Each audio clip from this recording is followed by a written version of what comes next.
Mheshimiwa Evariste Ndayishimiye, Rais wa Jamhuri ya Burundi, Mheshimiwa Hakainde Hichilema, Rais wa Jamhuri ya Zambia, Mheshimiwa Hassan Sheikh Mahmud, Rais wa Jamhuri ya Shirikisho la Somalia, Mheshimiwa Daniel Chapo, Rais wa Jamhuri ya Msumbiji, Mheshimiwa Jenerali mstaafu Dr. CGDN Chiwenga, Makamu wa Rais wa Jamhuri ya Zimbabwe, Mheshimiwa Jessica Rose Epel, Makamu wa Rais wa Jamhuri ya Uganda, Mheshimiwa Mostradin Abdu, Rais wa Bunge la Muungano wa Visiwa vya Komoro na kiongozi mwandamizi wa pili wa dola, Mheshimiwa Profesa Kithure Kindiki, Makamu wa Rais wa Jamhuri ya Kenya, Mheshimiwa Anzuluni Isitoleketi, Waziri wa Ushirikiano wa Kikanda na mjumbe maalum wa Rais wa Jamhuri ya Muungano,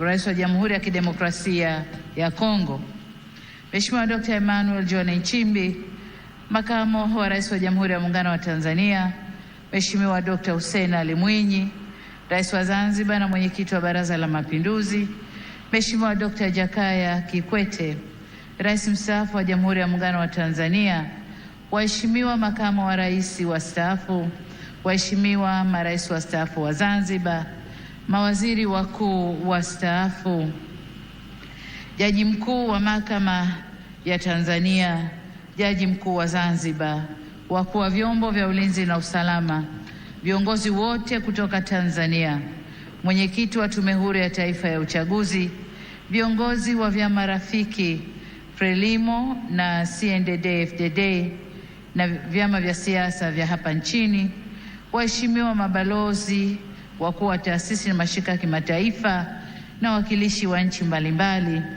waheshimiwa wabunge wateule, wawakilishi wateule na madiwani wateule, waheshimiwa viongozi wetu wa dini, ndugu waandishi wa habari na wananchi kwa ujumla, mabibi na mabwana, Tanzania oye! Nianze kwa kumshukuru sana Mwenyezi Mungu kwa kuturuzuku uhai na kutuwezesha kushiriki sherehe hizi za kihistoria kwa taifa letu. Pili, ni washukuru wa Tanzania wote kwa imani yao kwa Chama cha Mapinduzi na kwa mapenzi makubwa na kutupa mimi na makamu wa rais fursa hii adhimu ya kuwatumikia. Shukrani za kipekee kwa viongozi na wanachama wa Chama cha Mapinduzi kwa namna walivyoendesha kampeni kwa mafanikio makubwa sana. Nishukuru tena Tume ya Uchaguzi kwa kuratibu na kusimamia mchakato mzima wa uchaguzi kwa ufanisi.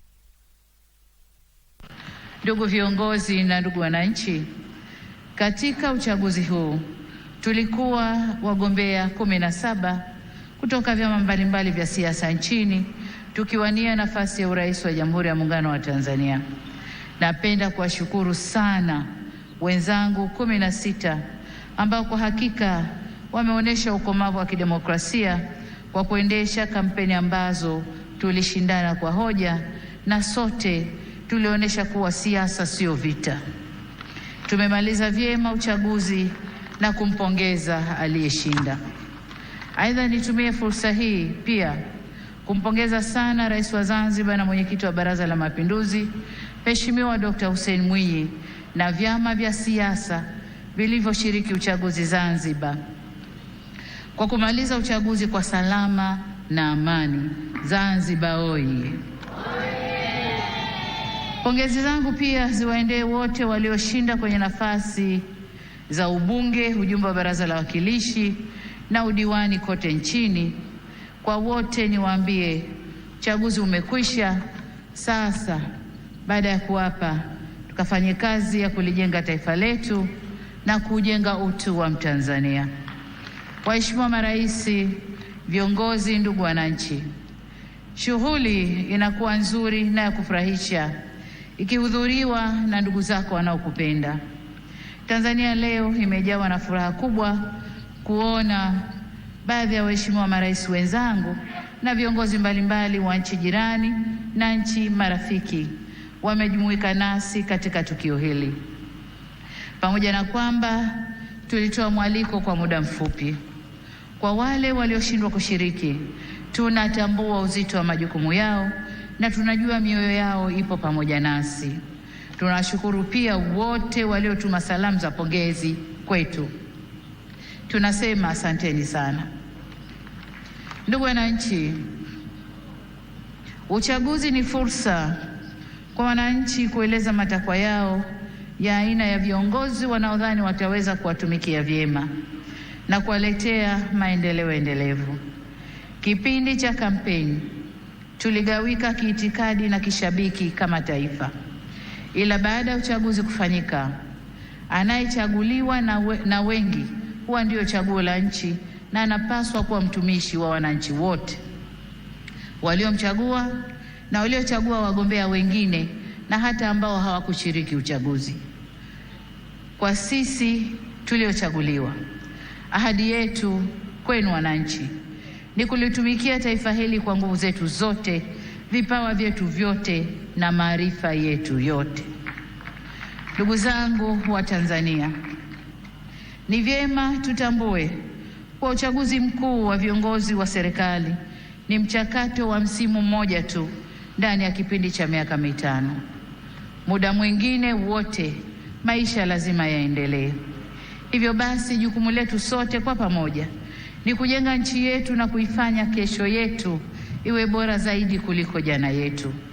Niwasihi tuendelee kuilinda itikadi yetu ya umoja na mshikamano.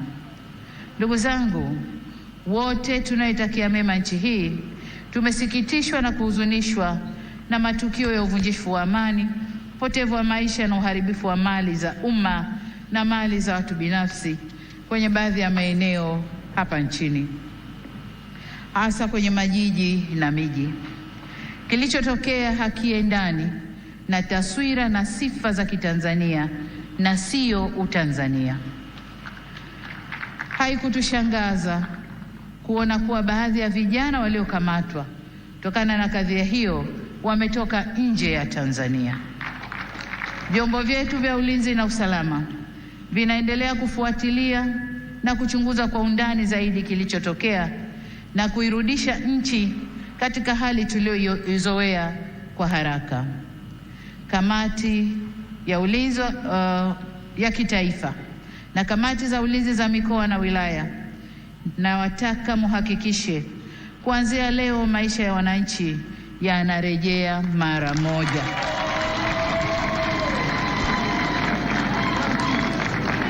Amesema hapa Rais wa Zambia na Rais wa Burundi.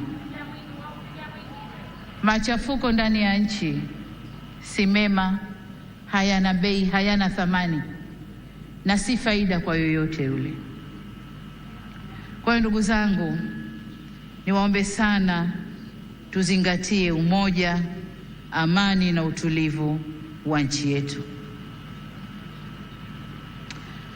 Ndugu zangu, nitumie fursa hii kutoa onyo kama mama, kutoa onyo kwa wale wote waliochochea uvunjifu wa amani, na nawataka watambue kuwa vurugu na uvunjifu wa amani huishia kupimana nguvu na uwezo wa kujihami, ila mazungumzo huzaa mshikamano. Sasa tuchague lenye manufaa kwetu, kwani usalama wa taifa lolote hulindwa na wote kwa nguvu zote na gharama zozote.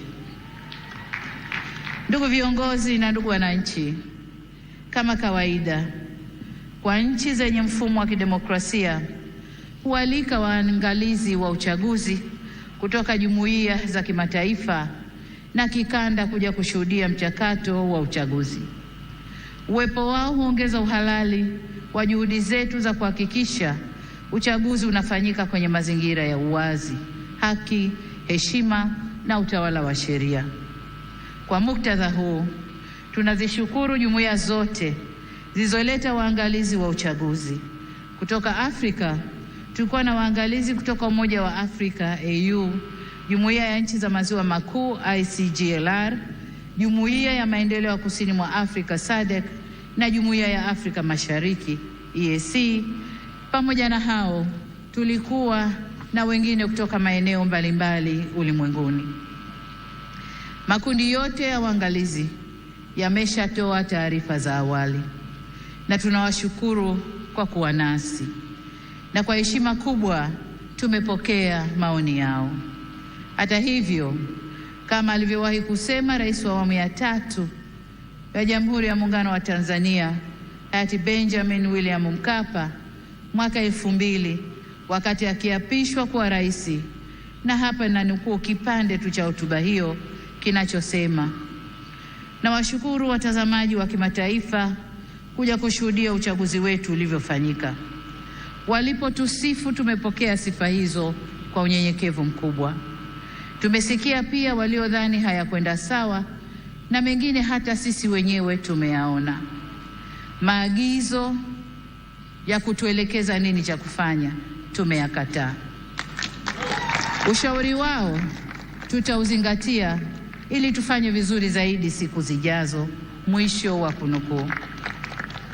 Ndugu wananchi, sifa moja ya mwanadamu ni kutokukamilika.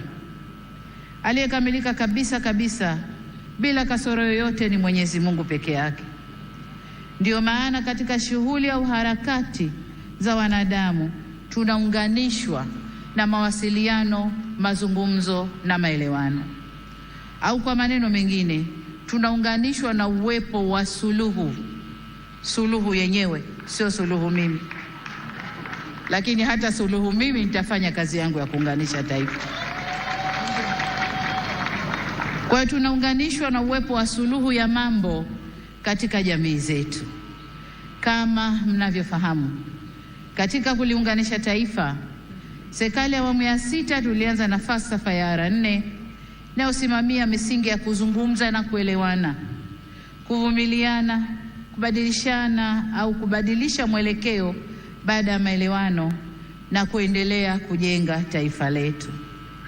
Tunapoendelea mbele, hatutachoka wala kurudi nyuma kwenye kusimamia yote yanayohusu kujenga umoja na mshikamano wa taifa letu.